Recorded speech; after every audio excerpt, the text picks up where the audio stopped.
Ini sekaligus ijazah nih. Untuk meradam kemarahan malaikat niku apal surat Tabarok.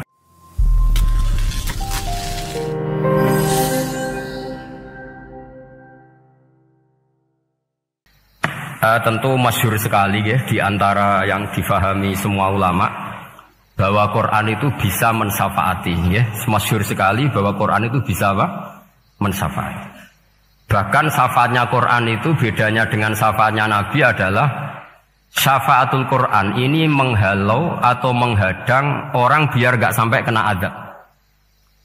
Tapi kalau syafaatnya selain Quran itu yang sudah kena adab diambil dari adab itu.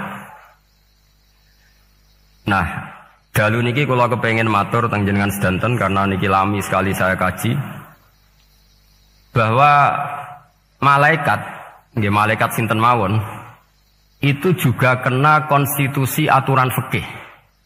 Jadi kalau kita sebagai manusia wajib menghormati orang hafal Quran, nggak boleh nyadui wong hafal Quran, nggak boleh ngidoni wong hafal Quran, maka malaikat juga kena aturan yang sama.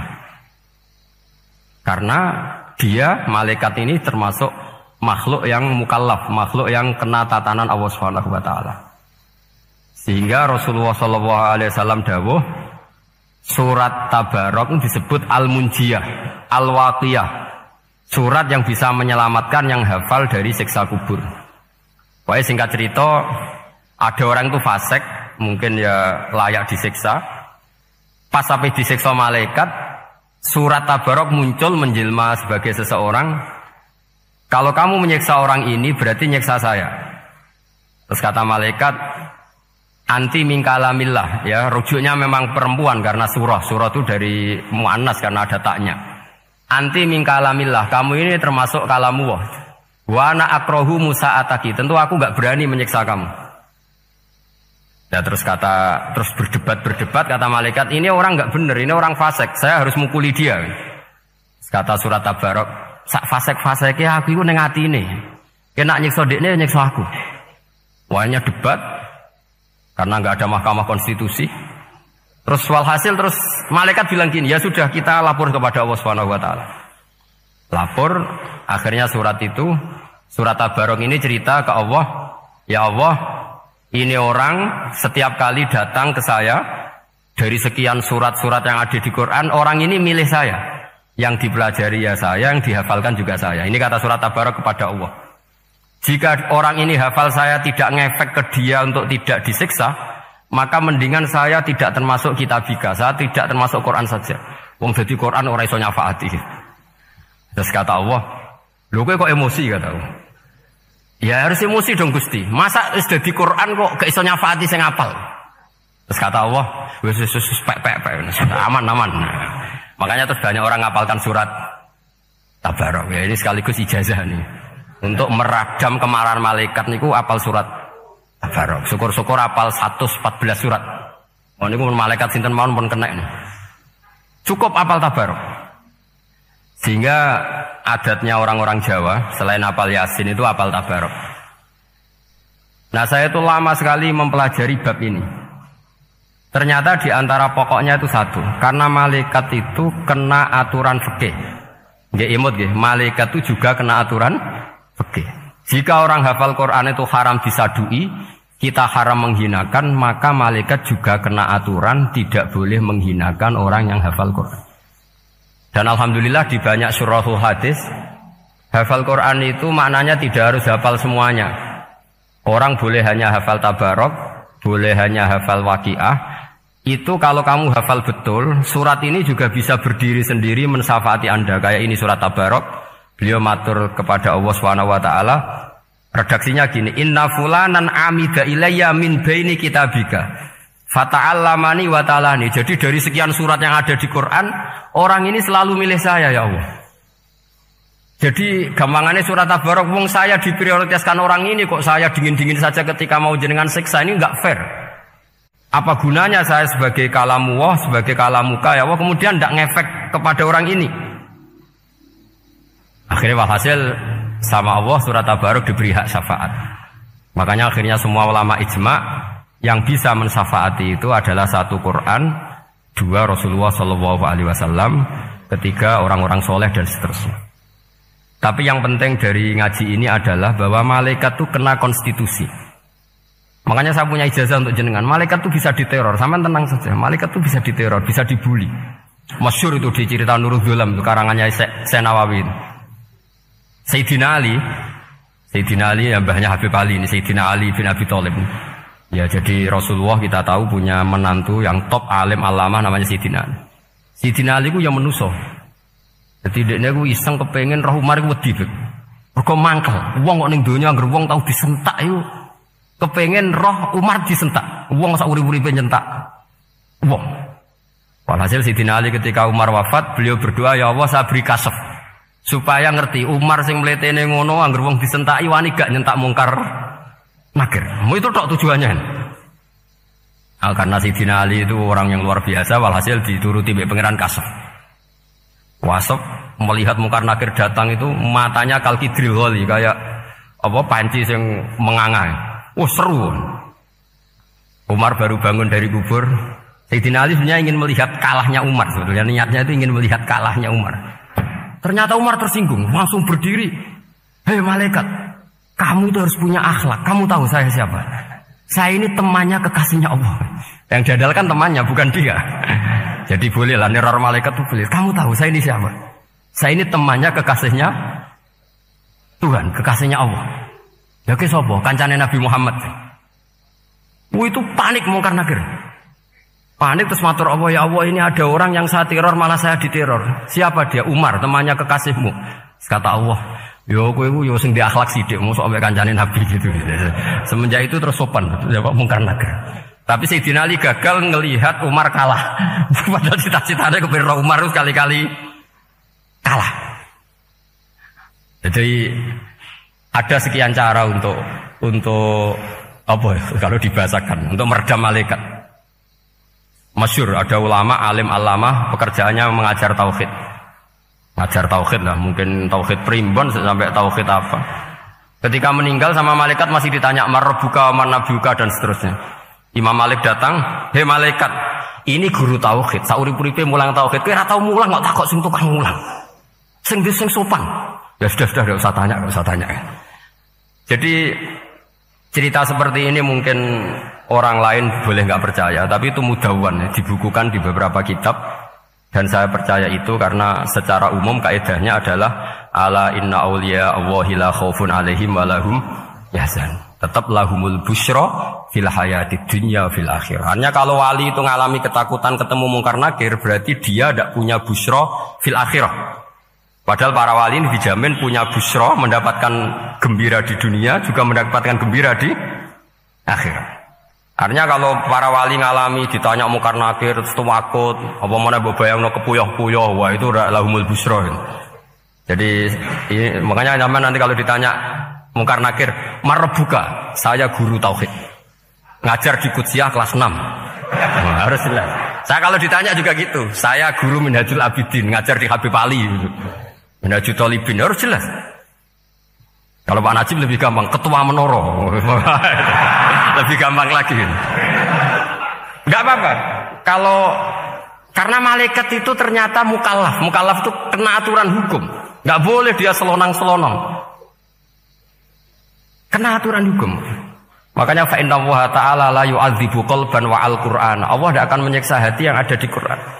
Kalau orang hafal Quran sampai mati, artinya dia membawa Quran. Dan artinya apa? Malaikat kena aturan tidak boleh melecehkan orang yang membawa Al-Quran. Sehingga surat Tabarak gak terima. Ini orang ini hafal saya. Kalau kamu mukulin dia, kena saya. Tapi ini orang fasik. Tapi saya di situ. Kalau mukulin dia, kena saya. Akhirnya kompromi, terus konsultasi bi Allah. Akhirnya dibenarkan surat Tabarak. Ya, terus ini sudah clear ya, lolos ya, mungkar nakir lolos. Baru kayak surat apa? Tabarak. Mungkin-mungkin buatan dites malih, nak dites malih ndredeg keliru ribet. Tapi saya percaya itu ya. Saya tidak bisa membayangkan ya. Ketika Quran disifati Rasulullah SAW bahwa Quran itu syafa', memberi syafaat, kemudian itu tidak ngefek. Saya itu keberatan sekali. Begitu juga apalagi ya, misalnya Rasulullah disifati akrobin nas, ahabbin nas ilallah kemudian tidak ngefek bisa memberi syafaat, itu tidak fair. Pasti orang-orang dekatnya Allah ini bisa memberi apa? Syafaat. Karena status kedekatannya Rasulullah SAW diantaranya adalah hak memberi apa? Syafaat. Karena malaikat yang semuanya itu kena konstitusi. Saya punya kitab syarahnya Bukhari banyak, saya punya itu diantaranya riwayat dari Ahlul Bait dari Sayyid Ali Zainal Abidin Anil Husain an abihi an Rasulillah sallallahu alaihi wasallam. Itu riwayatnya adalah ketika nanti di mahsyar itu ya tidak usah kamu bayangkan ya, karena ini bila kaifin walan hisorin, itu Nabi diantara Jibril dan Allah. Kemudian tentu yang akan masuk surga itu orang-orang yang sudah jelas surganya, kayak para nabi, para wali, para habaib, para orang-orang pilihan, itu jelas surganya. Tapi apa yang terjadi? Allah itu, ya tentu Allah zat yang maha tahu, sudah sangat tahu. Itu Nabi usulnya itu hanya satu. Ai Rabbi. Saya masih hafal teksnya. Memang tak hafalkan karena ini tak mau tak pakai senjata untuk ketemu para malaikat. Bukan ya Rabbi, kalimatnya ai Rabbi. Ai Rabbi ibaduka abaduka fi atrofil ardi. Lho Gusti, yang nyembah jenengan bukan hanya orang Kudus tok, bukan orang Menara tok, bukan madrasah-madrasah elit tok, bukan sekolah-sekolah Anggulun tok. Banyak orang yang di tengah hutan juga nyembah jenengan. Banyak orang yang kerja di Korea juga nyembah jenengan. Banyak orang dengan segala kemiskinannya juga nyembah jenengan. Tidak hanya orang-orang mainstream ini yang nyembah jenengan. Akhirnya Allah ini terus nyari orang-orang yang gak jelas alamatnya, gak jelas statusnya, tapi di hatinya hanya masih nyembah Allah Subhanahu wa ta'ala. Ini termasuk berkah dari rahmatnya Rasulullah SAW. Jadi nanti yang jelas ya tentu akan dapat surga karena posisinya jelas. Yang enggak jelas diusulkan sama Rasulullah, ai Rabbi ibaduka abaduka fi atrofil ardi. Itu luar biasa. Saya pernah ke Korea itu haru karena di sana ya ada yasinan, ada dibaan. Padahal kerja di negara ateis. Itu kalau mereka sholat, itu nyuri-nyuri waktu makan, sholatnya itu di kamar mandi. Ya jangan bayangkan kamar mandinya kayak di sini yang sempit juga. Kamar mandi di kota-kota itu kan mungkin lebih bagus dibanding kamar tidur jenengan. Kayak di hotel-hotel itu kan kalau santri so ngantuk. Saking mewahnya, jadi bisa kadang ada yang tanya, mosok Gus kamar mandi nek gue sholat mau cuili. Iwak kamar mandimu ini kamar mandi. Ya sering do tanya saya itu sholatnya sah apa enggak? Sah, semuanya gitu tak jawab sah terus. Dan itu yang nanti diusulkan Rasulullah Sallallahu Alaihi Wasallam, ai Rabbi ibaduka abaduka fi atrofil ardi. Di luar orang-orang yang mainstream itu ya Allah, banyak orang yang menyembah jenengan. Saya tuh pernah nangis ketika di Bandara Jakarta ketemu orang wireng, serai melarat, jelas melarat, wireng wis. Niku ketemu saya cium tangan, Gus saya ini itu habis dari Selandia Baru, kerjanya dia itu ikut mancing gitu, mancing ikan tuna di Selandia. Kalau saya di tengah laut itu sampai 2 bulan. Hiburan saya itu hanya ngaji jenengan lewat YouTube. Coba orang di tengah laut ngaji. Wah, itu seneng pojok bumi.